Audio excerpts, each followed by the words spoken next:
बिस्मिल्लाहिर्रहमानिर्रहीम। पाकिस्तान और बैरून पाकिस्तान मुझे सुनने वालों, मुझे देखने वालों, आप सबकी खिदमत में मेरा मुअद्दबाना सलाम और आपके लिए सेहत व सलामती की ढेरों दुआएं। मैं हूं आपका मेजबान ख्वाजा आसिफ भट्ट और आप देख रहे हैं मेरा यूट्यूब और फेसबुक चैनल। आज 11 जून है और मैं आपकी खिदमत में चंद अहम मौज़ूआत लेकर हाजिर। इकबाल ने कहा था कि कहता हूं वही बात, समझता हूं जिसे हक, मैं ज़हरे खलाहल को कभी कह न सका कन। फैज ने कहा जो दिल पे गुजरती है रकम करते रहेंगे, हम परवरिशे लौहो कलम करते रहेंगे। और जालिम ने कहा जुल्मत को जिया, सर को सबा, बंदे को खुदा क्या कहना। तो जो कुछ भी मैं कहने जा रहा हूं, ना मुझे किसी का डर है, ना खौफ है, ना मेरा कोई नफा है, ना मेरा कोई नुकसान है। मेरा एक ज़ौक है, मेरा एक नजरिया है, मेरी एक सोच है जिस पर मैं कायम हूं। और जो मैं देखता हूं, अल्लाह ने मुझे नजरे बीना अता कर रखी है, ज़हन रसा अता कर रखा है, गुजारे लायक। लिहाजा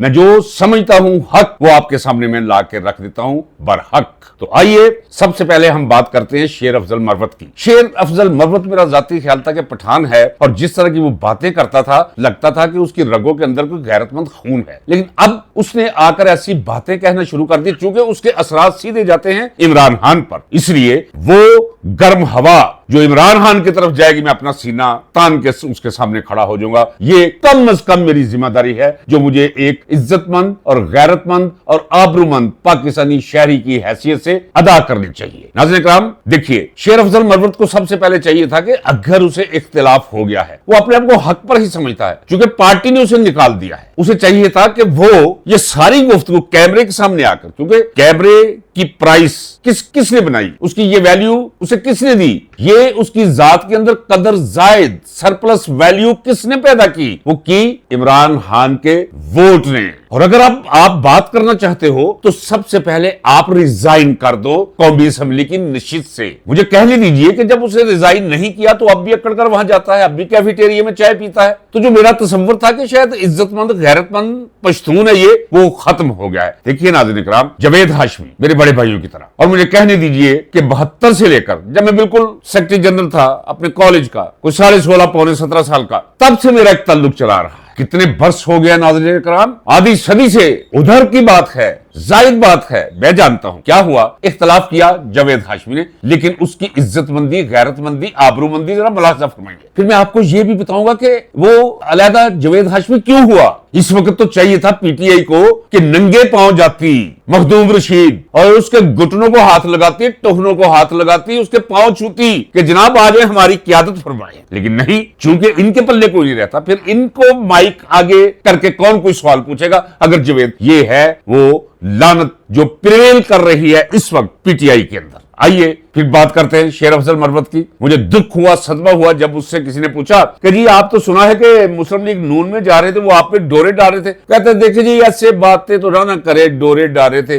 एक बंदा इज्जत करता है आपकी, नून लीग मेरी इज्जत करती है, और वो तो सियासत में अपने बाप की इज्जत नहीं करते। इज्जत करना तो सीखा ही नहीं, इज्जत करते हैं इज्जतदार लोग। इज्जत इनके घराने के करीब से नहीं गुजरी और ना ही इनके रगों में बहने वाले खून के अंदर इज्जत नामी कोई उनसर पाया जाता है। ये तो दुल्ले हाराम अली की औलाद है जो हीरा मंडी में हार बेचा करता था। मियां शरीफ का बाप इनका दादा और पहलवान था और रक्कास साहब को जाकर दबाया भी करता था, मालशिया था, मसाजिर था। उसकी औलाद है ये जो लानत बनकर आसम मुनीर ने इस कौम के सर पर थोपी हुई है। खुदा तेरा बेड़ा गर्क करे आसम मुनीर, जान से मार देता, एटम बम गिरा देता इस पूरी कौम पे, 26 नहीं 27 करोड़ अवाम पे। वो कम जुर्म होता ऐसे चोरों, उचक्कों, लफंगों, बाजारियों और मजहूलुल अंसाब लोगों को आपने लाकर हमारे सरों पर बिठा दिया और जरदारी को सदर हाउस में आपने बिठा दिया। फादर ऑफ द नेशन बना दिया उसे, एक हरामी शख्स को आपने बाप बना दिया पूरी कौम का। और उस नून लीग के बारे में अब शेर अफजल मरवत कहे कि वो इज्जत करते तो मैं क्यों ना करवाऊं, वो इज्जत नहीं करते, रिजाइन करो। ये भी बताता चलो नाज़रीन इकराम, ये जरूरी है, जेन जी को ये जानना जरूरी है, नई जनरेशन के लिए ये जानना जरूरी है कि हुआ क्या था। हुआ ये था कि इसमें कोई शक नहीं। देखिए जुल्फ़िकार अली भुट्टो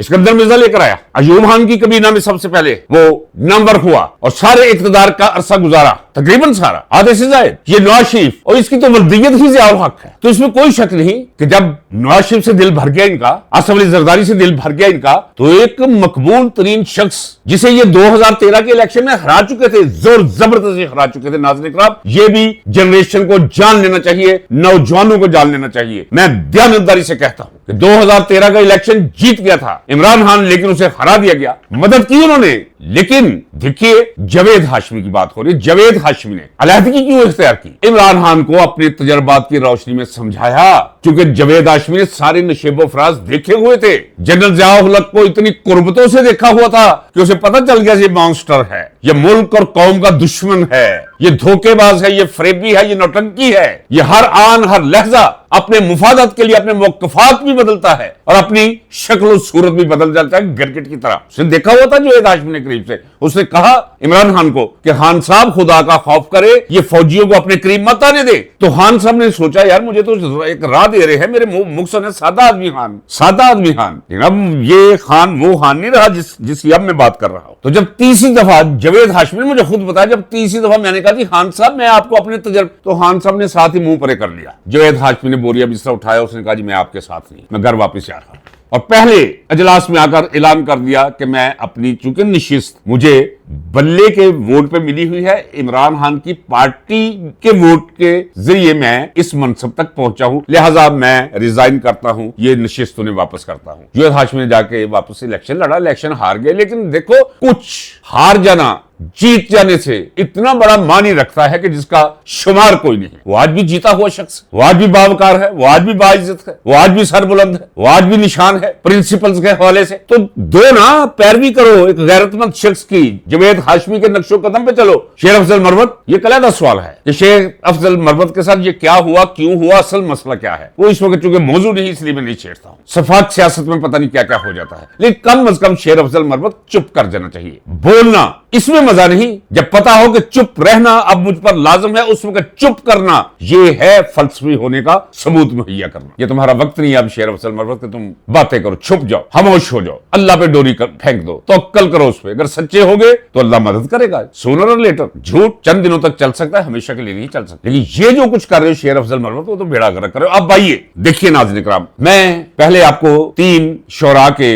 अशार या बंद, वो या दो शेर, किसी का एक शेर वो सुना दिया है, इकबाल का भी, फैज का भी, जालब का भी, कि मैं वो कहूंगा जो समझता हूं सच है। अब देखिए, मुझे सुनने वालों, मुझे देखने वालों बड़े मुश्किल मिजाज हैं जो मेरे साथ वाबस्ता है, इसलिए मुझे बड़ी खुशी। आप गवाह है, आप जानते हैं कि मैं आज से 2 साल पहले तक चला आ रहा हूं, जो उसके मैं जमीर को जानता हूं, मैं जुडिशरी के जमीर को जानता हूं। मैं 26वीं और 27वीं आईनी तरमीम से पहले भी कहा करता था, उन्हें जज मत समझो, ये मेरे करीब से उठकर जाते हैं, ये कितने घटिया, कितने छोटे, कितने लुटेरे, कितने चोर, कितने उचक्के, कितने बाजारों। तो वहां जाकर क्या, वहां जाके ये ठीक हो जाएंगे? नहीं, वहां जाके बड़े चोर, बड़े बाजारों, बड़े उचक्के, बड़े गंड कब बन जाते हैं। ये अपनी कन्फर्मेशन के लिए, अपनी तरक्की के लिए, गुड लिस्ट में रहने के लिए, गुड बुक में रहने के लिए, और ये तो उस मुकाम तक चले जाते हैं, हीरा मंडी के दलाल नहीं जाते नाज़रीन इकराम, वो भी जिन्हें छोड़ के जाते हैं, बता के जाते हैं कि इनके साथ क्या करना है, किस हद तक जाना है। ये तो उनसे भी रहे गए हैं। जो मैं कह रहा हूं गैर जज्बाती अंदाज में कह रहा हूं, अल्लाह को गवाह करके कह रहा हूं, अपने तजर्बे की बिना पर कह रहा हूं, अपनी ज़मीर की मुकम्मल सच्चाई के साथ कह रहा हूं, इसलिए मैं रोता हूं। इसे जुडिशरी मत समझो, ये कोठे है कोठे। जब कभी हीरा मंडी आबाद हुआ करती थी और बालाहानों में खिड़कियों से मुत्तर होकर, जरको बर्क लिबास पहनकर रक्कासाएं आ जाया करती थी बाम पर, ये उनसे भी रहे थे लोग। उन रक्कासाओं के बाप और भाइयों और बेटों से ज्यादा ये रजील मखलूक है नाज़रीन इकराम। ये अदालतें नहीं, ये वो कोठे हैं। इनमें अब जजेस नहीं बैठते, इनमें उन रक्कासाओं और रंडियों के भाई, बाप, बेटे वो वहां बैठते हैं। अब आप इनसे तवक्को रखते हैं कि ये आपको इंसाफ देंगे, जज है ही नहीं, इंसाफ कहां से दे। आज क्या हुआ, क्यों इतना तलखुम है कि क्या मेरी आवाज इन्हें सुनाई नहीं देती? वैसे तो फोन करके भी मुझसे बड़ी वो तारीफें करते हैं, लेकिन अमल कोई नहीं करते। मैं 2 साल से कहता चला रहा हूं, भाई कट कर दो खुदा के लिए, इनके मुंह पर जूता मारो, इनके मुंह पर लानत मारो। मैं ऐਵੇਂ नहीं कहता, मैं इस तजर्बे से गुजर चुका हूं नाज़रीन इकराम।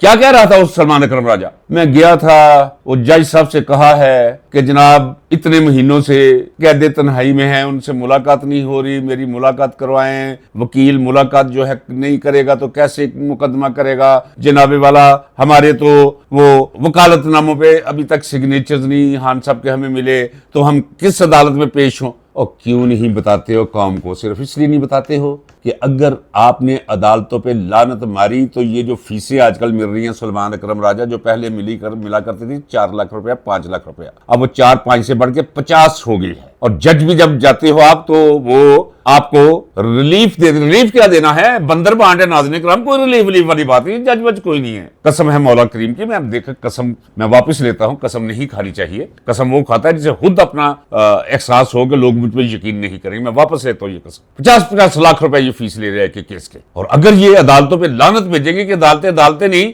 तो फिर इन्हें भी तो फिर ये कारोबार बंद करना होगा ना। नहीं करेंगे, इमरान खान के नाम पे कारोबार चमकाएंगे, इमरान खान के नाम पे अपनी लीडरी बनाएंगे, इमरान खान के नाम पे ये कैमरे की जीनत बनेंगे, इमरान खान के नाम पर ये कैफेटेरिया में मौजे उड़ाएंगे, इमरान खान के नाम पर ये कौमी असेंबली में खड़े होकर बकवास करेंगे। और वो बेचारा एक आंख से 1.5 आंख से अंधा हो गया। नाज़रीन इकराम, मैं आपको सच्ची बात बता रहा हूं। किसी एक व्लॉगर ने ये कहा कि कोई जी हमें कोई पता नहीं चल रहा अंदर क्या है, जो ये कहता है कि हमें पता है, कोई पता नहीं है। मुझे पता है नाज़रीन इकराम, मैं बिल्कुल अल्लाह की जात को गवाह करके रहता हूं। जितनी खबर मिलती है वो खबर आपके तक पे देता हूं, हवाओं पे सफर करके मुझ तक पहुंचती है। फिर मिर्जा मोहम्मद रफी सौदा का एक शेर आपको सुना दूं, जो सुना चुका हूं पहले भी आपको कि ऐ साकिना ने कुंजे कफस सुबह को सभा, सुनती ही जाएगी सुबह गुलजार, कुछ कहो पैगाम जरूर कैदी का पहुंचता है। ये कुदरत का उसूल है नाज़रीन इकराम। ये कैसे हो सकता है कि उसूल टूट जाए? नहीं, हम शाही कले में थे, मेरे साथी सुन रहे हैं, वहां से मेरे घर वाले सुन रहे हैं, शाही कले में हूं, पहरे हैं। जनरल जियाउल हक को मारने का मंसूबा, उसका मुल्जिम मैं वहां बंद हूं, बेड़ियां लगी हुई हैं, पहरे हैं। और उन पहरों के अंदर मैं अपने घर संतरी को भेजा, जिसे इजाजत नहीं थी मेरे साथ बात करे, इशारों में समझा दिया। पास आया है तो पहले शहर बताया, फिर बताया फलां चौक, वहां जाकर सिर्फ मेरा नाम ले लेना, कहना उसके घर जाना है, मेरी खैरियत पहुंचा देना। अगले घर पहुंच गया नाज़रीन इकराम, शाही कले से। ये मेरे घर वाले सुन रहे हैं, मेरे दोस्त सुन रहे हैं जो शाही कला में रहे मेरे साथ। खबर मिल जाती है और खबर मुझे मिलती है। पिछले 4-5 दिन से नहीं, मैं फोन करता हूं, पता नहीं डरते हैं वो नहीं उठाते, लेकिन फिर शर्म भी आ जाती है उन्हें जब मेरा फोन जाता है कि यार वो बंदा क्या समझेगा, हम भी बन गए भेड़ू बन गए, हम भी बकरी हो गए। आ जाएगी खबर, दूंगा आपको खबर, मिलती है मुझे खबर। तो नाज़रीन इकराम आइए, फिर वो शख्स अंदर जुल्म की चक्की में पीसा जा रहा है। वो चक्की के 2 पार्टों के दरमियान जिस तरह गंदम पिसती है, उस तरह से रोजाना पीसा जाता है। क्योंकि दुश्मन बड़ा वो है, घटिया है, और दुश्मन को रोज दुश्मनी जागती है। क्यों नहीं जागती? ये देखा नहीं आपने? आप देखिए जरा क्लिप, देखिए खूबसूरत गिलगिती बच्चे, बल्तसानी बच्चे। ये नवाज शरीफ गुजरा है आपके और मेरे पैसों से, चोरी के पैसों से खरीदी हुई लैंड क्रूजर पे, बुलेट प्रूफ लैंड क्रूजर पे, और ऐसे करके देख रहा है बच्चों को। तो बच्चों ने कहा मरियम के पापा चोर हैं, तालियां मार रहे हैं। ये इनकी औकात यहां तक कौन लाया है? ये पर्दा किसने चाक किया है? इनके असल चेहरे किसने दिखाए हैं? इमरान खान ने। ये एयरपोर्ट में जाए, एयरपोर्ट पे लोग घेर लेते हैं। ये इंग्लैंड में ठिप्पर इनके बच्चे हैं, 2 मफलूकुल हाल, फातरुल अकल। अगर इसके बच्चे ना होते, ये आज 16-16 हजार रुपए की नौकरी ने कोई ना देता। आपके पैसे, मेरे पैसे, इस कौम के पैसे, दूध छीन लिया मुंह से, लंगोटों पे ले आए, पैम्पर छीन लिए बच्चों के, अच्छे वाले मिडिल क्लास और लोअर मिडिल क्लास के इंसानों के गलों से कुर्ते नोच लिए, छीन लिए। इस काबल ना रहने दिया कि वो नया कुर्ता और नया कोई सलवार कमीज बनवा ले, कोई नया जूता खरीद सके। भूख की लकीर पर खड़ा कर दिया इन्होंने, लूट कर इस मुल्क और कौम को। और वो 2 ठिप्पर बच्चे जो हैं उन्हें लेकर दिए हुए हैं, वो फ्लैट ना कहे, अंदर स्विमिंग पूल है नाज़रीन इकराम, हराम के पैसे से, चोरी के पैसे से। देखिएगा इनका अंजाम क्या होता है। अंजाम तो हो गया ना, मैंने पहले भी एक वीडियो में कहा था। चूंकि नाज़रीन इकराम क्या कहूं, अब साइकोलॉजी, ह्यूमन साइकोलॉजी, जाइए उसका अंदर तंदूर है रोटियां लगाने वाला, उसे गर्म करने से पहले मैक्सिमम उसमें आग और लंबे और रजस, उस तरह 24 घंटे उसके अंदर आग लगी रहती है। चलता फिरता दोज़ख है ये नवाज शरीफ, नाकाम तरीन आदमी है। इतनी अरूज के बाद पटक के मारा है कुदरत ने। अभी देखिए होता क्या है इनके साथ साथ। आइए फिर उस तरफ सलमान अकरम राजा की तरफ। वो कहता है मैं अदालत में, क्या जरूरत है जाने की अदालत में, बाइकआउट करो, बताओ। वो तो सादी औरतें हैं, तीनों बहनें बेचारी, काबिल एहतराम। और फिर ये जिनसी, ये भी सादी है। वो समझते हो सकता है यार, अब वो समझ गए, कि यार ये फ्रॉड कर रहे हैं, ये झूठ बोल रहे हैं, ये धोखा दे रहे हैं कौम को भी, पीटीआई को भी, वो इमरान खान की बहनों को भी, इमरान खान को मोहब्बत करने वालों को भी ये धोखा दे रहे हैं। मुसलसल धोखा दिए जा रहे हैं। ऐलान कर देना चाहिए वाज़ेह तौर पर कि ये अदालतें नहीं, ये बालाखाने बन चुके हैं। कहना चाहिए कि यहाँ जजीज नहीं रहते, यहाँ कोई और ही मखलूक है। देखिए कैसे तोते उड़ेंगे इनके। वो अंदर बैठा है और आप वजीर आजम हाउस में जाकर मुलाकातें कर रहे हैं, चाय पी रहे हैं। तो मैंने देखा आज बैरिस्टर गौहर को कौमी असेंबली से बाहर आ रहा है और रास्तों में रोका है, ऐसे खड़ा है जैसे मां के पेट से ये सियासतदान बन के आया था, पता ही कोई नहीं था। ये तो अपने इलाके की म्युनिसिपल कारपोरेशन या म्युनिसिपल कमेटी, वो जहां बीडी मेंबर्स होते हैं, ये तो उस काबिल नहीं। और वहां पहुंच गए और क्या कह रहा है, क्यों क्यों क्यों मैं बरसा हूं, मैं मुल्क छोड़कर, इनके हाथों से, इनके जुल्म से बचकर, इनके जबड़ों से निकलकर मैं यहां बैठा हूं इस उम्र में, घर बार, बीवी, बच्चे, यार दोस्त, कारोबार, प्रोफेशन, सब कुछ छोड़ छाड़ के। इस उम्र में किसी वक्त भी कुछ भी हो सकता है, किसी इंसान के साथ भी। मैं भी हूं, मैं कुछ स्टेनलेस स्टील का तो नहीं हूं। यहां से तो ताकत है, बाकी बदन पे तो मेरा इख्तियार नहीं। किसी वक्त कोई धमाका हो सकता है। पड़ा हूं यहां और ये क्या कह रहा है बैरिस्टर गौहर कि देखे जी, वो हम भी चाहते हैं कि पाकिस्तानी फौज मजबूत हो, ये नाकाबिले तस्खीर हो, ताकि तेरा तो कुछ नहीं जाएगा, ताकि नाकाबिले तस्खीर होकर और मजबूत होकर ये 26 नवंबर रोजाना करते रहे, ये रोजाना कोटली करते रहे, ये रोजाना रावला कोट करते रहे, ये रोजाना मुरीद के करते रहे। क्यों सच नहीं बोलते, क्यों नहीं कहते ये फौज हमारी फौज है ही नहीं, पालते हम हैं, काटते भी ये हमें। नाज़रीन इकराम, जरूरत होनी चाहिए, किस मुकाम पर ले आई है ये फौज हमें। हाँ, वो जो मैंने आपसे कहा, मैं कहता रहूंगा, बार बार कहता रहूंगा, सारी दुनिया सुनती है, पूरी दुनिया गवाह है। जाइए जाके 84 का निकाल लिए, BBC निकाल लिए, वॉइस ऑफ जर्मन निकाल लीजिए, रिसाले निकाल लीजिए, अखबारें निकाल लीजिए। इससे आधा माहौल खराब किया था जनरल आसिम मुनीर से, आधा माहौल जनरल ज़ियाउल हक ने। और हम फौज दर फौज उसका कला कुमक करने के लिए निकल आए थे सड़कों पर, इसका पीछा करते थे, तलाश करते थे। जिस तरह इसका जहाज उड़ना का पता चलता था, हम मिसाइल लेकर वहां पहुंच जाते थे। खलोते सही हो तू जरा, तेरे बड़े जनरल नु वेखा में। पकड़े गए, मुकदमा चलाया। जब मुकदमे में लेकर गए, उन्होंने कहा अदालत में आप जी अपन करें एतमाद का इजहार। दोस्तों ने मेरी ड्यूटी लगाई, सारी दुनिया सुन रही है। और जब जेल के अंदर एक नई अदालत बनाई, लाखों रुपया उन दिनों लगाकर, तनो लोहा लगा दिया उस पर। चंद दिनों का ट्रायल था, इतना खौफ था इन्हें। कोट लखपत की जेल देखे ना, जो मैं कहूं जरा तहकीक कर ले, जरा गौर कीजिए ना नाज़रीन इकराम, आपके सामने ये कौन हाक सर बैठा है, आजिज़, गलियां दा रूड़ा कूड़ा, लेकिन खाक की तरह उड़ते हुए तजर्बात से अपनी झोली भरी है, जो मैं आपकी नजर करता हूं मोती बनाकर, लफ्जों में ढालकर। जेल के ऊपर बुर्जियां होती हैं, हर बुर्जी पे एंटी एयरक्राफ्ट गन लगी हुई थी नाज़रीन इकराम, बाहर मोर्चे गाड़े हुए थे इन्होंने, और हर वक्त जीपे एक उधर से आ रही है, एक इधर से जा रही है, पेट्रोलिंग। अदालत के अंदर फौज मौजूद, बंदूकें पकड़ के, बेड़ियां लगी हुई, हथकड़ियां लगी हुई। या तो यह ना कि मैं वो सबक दे रहा हूं एवं हवा में, सुन लो नाज़रीन इकराम। बाकी तो जो कुछ मैंने कहा वो किताब में मैंने लिख छोड़ा है, किताब जरूर पढ़े वो लेकर। जी जी, ब्रिगेडियर था जिसे कोर्ट का प्रेसिडेंट बनाया गया होता, रियाजुल हक, और साथ कर्नल आसिफ राठौर, दफा 30 का मैजिस्ट्रेट, और बाकी सारा जेल का अमला। हमारे भी वकला आए हुए, एक दिन ही वकला को आने दिया हमने, उसके बाद हमने कहा जी आपकी मेहरबानी, आप आए थे, आप जाएं, हम बाइकट। तो जब मुझे कहा गया कि आप अदालत में एतमाद का इजहार करें, जो कुछ मैंने कहा वो तो आप दुनिया से पूछ लीजिए, जिंदा है लोग, अच्छी बात, नहीं तो मैंने किताब में रकम कर छोड़ा है कई सूलियां सरे राह में। एक जो जुमला कहा, मैंने कहा देखिए ब्रिगेडियर साहब, एक वो वक्त था कि जब पेंशन में आप गुजरते थे, मुझे अच्छी तरह याद है, कश्मीरी मोहल्ले की सड़कों से गुजरे थे जीपों में, तो कोई बाम, कोई दर ऐसा नहीं था जिसमें से फूल की पत्तियां पर निछावर न की गई हो। मैंने कहा अब वो वक्त है कि अगर इंडिया के साथ आपकी लड़ाई हुई, ये जुमले मैंने कहे, वो सामने से आपको गोली पे रखेंगे, और जब आप पीछे भागेंगे तो पाकिस्तानी अवाम गंदे अंडों, बेकार जूतों से आपकी मुरम्मत करेंगे, बारिश बरसाएंगे आप पर। इस मुकाम पर फौज को आप ले आए। आज उससे भी ज्यादा असफल और बुरे मुकाम पे फौज को ले आया है जनरल आसिम मुनीर।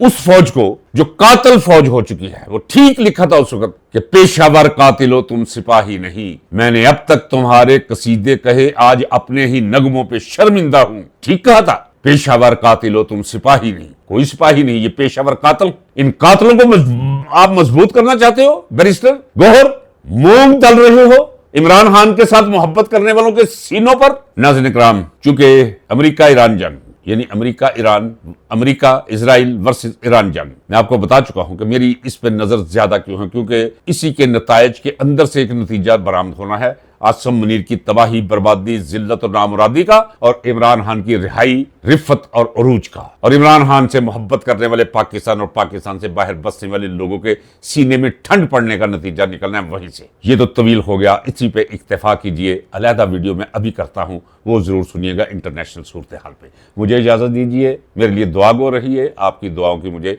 अशद जरूरत है इस गरीब दियारी में। अल्लाह हाफिज, पाकिस्तान पाइंदाबाद।